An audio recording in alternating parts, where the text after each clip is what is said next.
I'm a fifth-generation Texan, so my roots are in Texas, but my mom and dad, I was born when they were living 90 miles to the west, just into New Mexico in Roosevelt County. So I was born in Roswell, but Lubbock has always been our big town, and we've had family in Arlington and Dallas. So the High Plains, the Llano Estacado is where I've lived and where my people have lived. So yeah, these are my roots, and this is the country I love, and I think I'll always live here.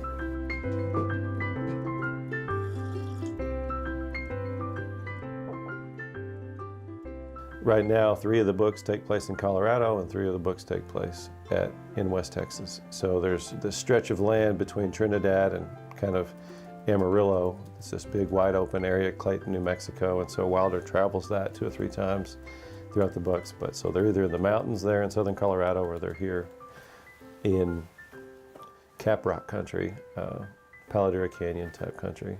Basically the same people, outdoors people, tough people, church people, independent people, people that live on the land, live with the land, have that understanding.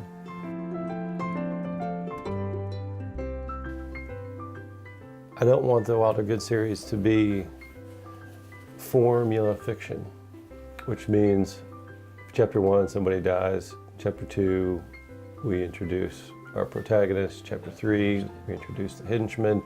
Chapter 10, everything gets solved. Not that that can't be successful as well. I'd like every single book to be doing something fresh and something new, and when they stop doing that, maybe I'll quit doing them. That being said, I just kind of wait until the right story happens, and so far for 6, it has happened. So I guess there's not a formula for what each book is going to be about. I guess 6 different stories have just showed up.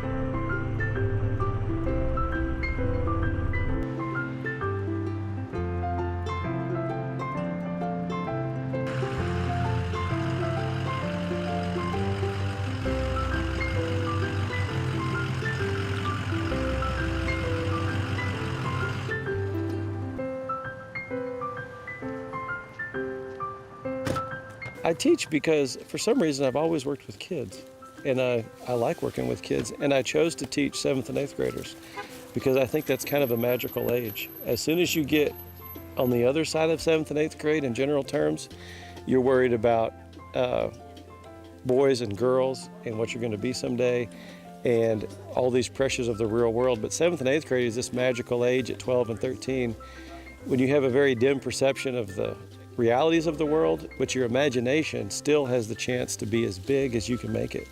And so I think you can really have a big impact at that age. A lot of people choose those great dreams at that age. And I chose to teach 7th and 8th grade. What's your job to do is give us words so we can start filming. We can, hold on, so we can start filming, okay? And you've got to begin to describe things so we can start filming. What is it she sees that really makes her so scared, that makes her say monster instead of Santa Claus?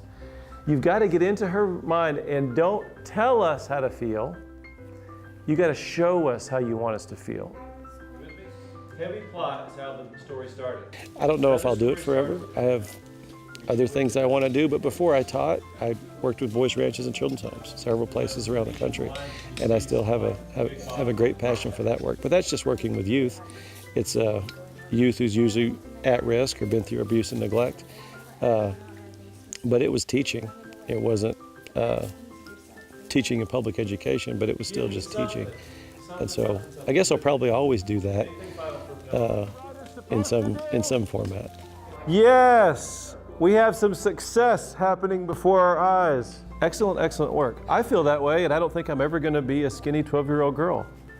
But I understand that that's interesting. I want to hear, why is she so scared of another girl's going to punch her? She just goofy? That's the biggest thing I try to teach my kids, and I try to do myself, is just you got to be willing to put in the time.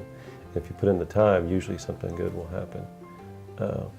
You have a little kernel of inspiration, and then you got to put in all the work, and hopefully it'll show up.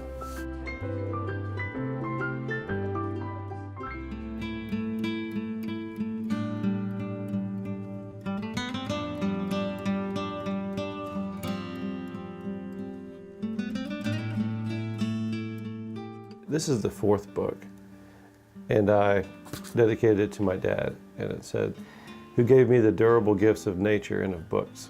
And so my dad planted those pretty deep in my soul, how great it was to have an outdoor life, cowboying and hunting and fishing in the outdoors, and then also just of books, of reading. And so that carried with me into being an adult. But who turned the corner for me to say, I can do this, I can be a professional at this, was really my relationship with John, and just being able to have a professional who had been doing it for 40 years, who's written, 80, 90 books, to say, well, what is it like to be a writer? And basically, he said, you get your rear up in the morning and you go and work, that it's a job. I'm a writer today because of my mentor and friend, John R. Erickson. The accomplishments of an apprentice are equally the honor of the master, so it is a credit to him that my books are on the shelf. However, John's books take up an entire shelf. I'm not a very good teacher. I've never taught in a classroom. I don't think that I would want to teach in a classroom, and I'm not sure that I'd want to teach writing. My best is in those books, and my job is not to explain every trick I used or how I reached the level of competence to write them. Chickens, all I see are chickens.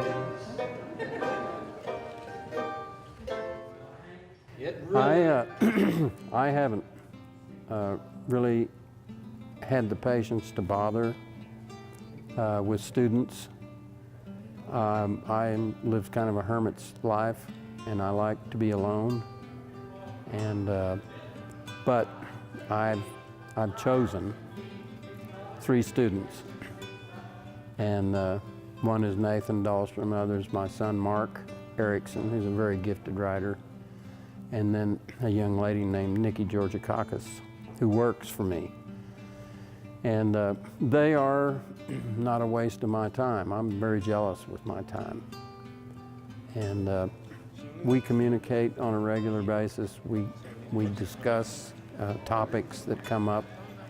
We read each other's work sometimes, and I'm glad to be the teacher of those 3.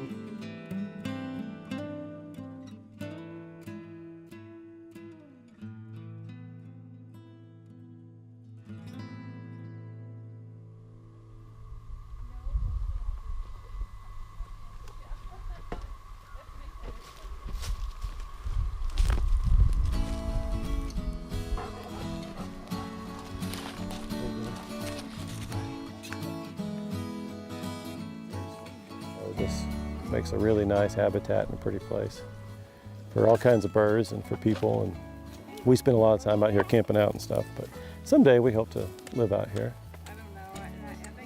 We've had it for 6 years now. It's 160, it's a quarter section.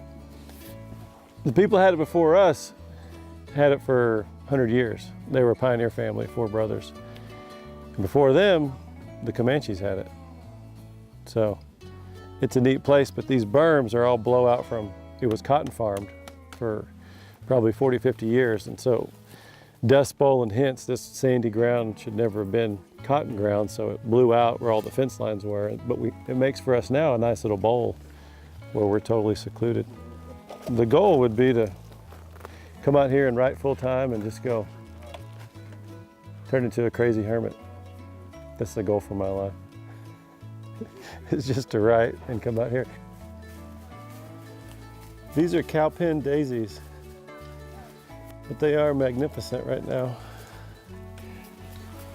In a lot of different writing manuals, you'll hear a line where an author who's accomplished says something like, before you decide to sit down and write, you need to go out and live.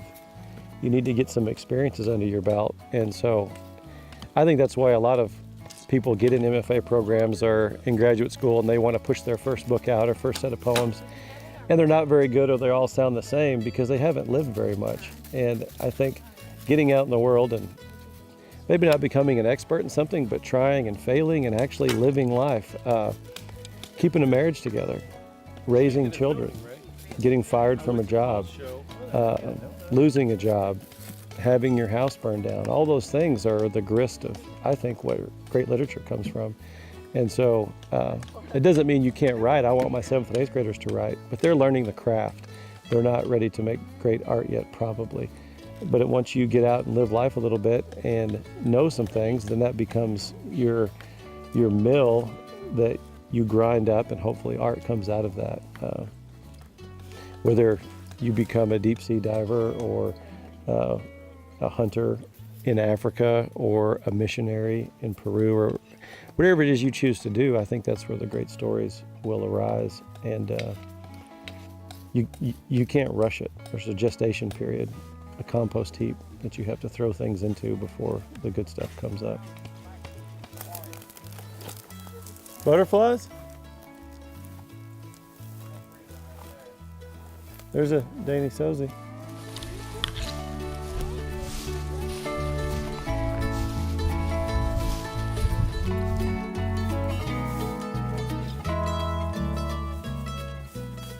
What I want to put deep in their soul, I think, is that we have a creator would be the first thing, and then second would be the creation. And so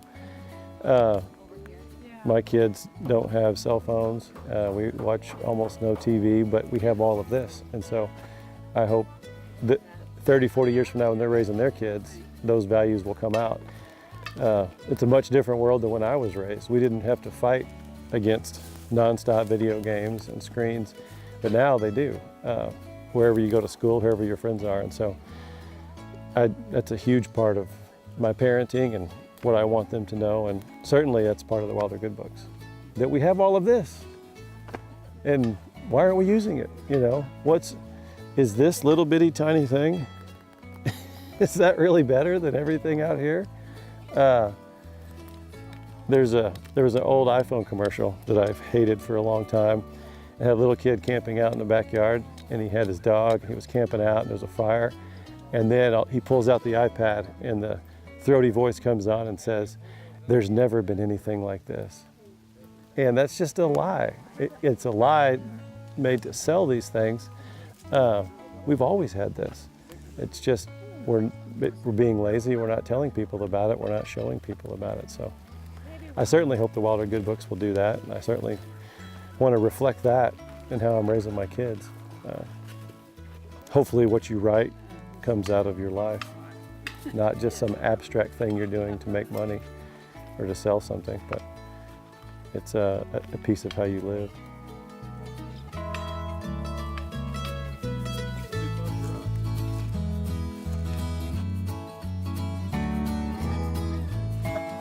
Now I may end up just getting by at making art and writing books for the next 30 years, but I'd like to think my goal is to do something really, really great.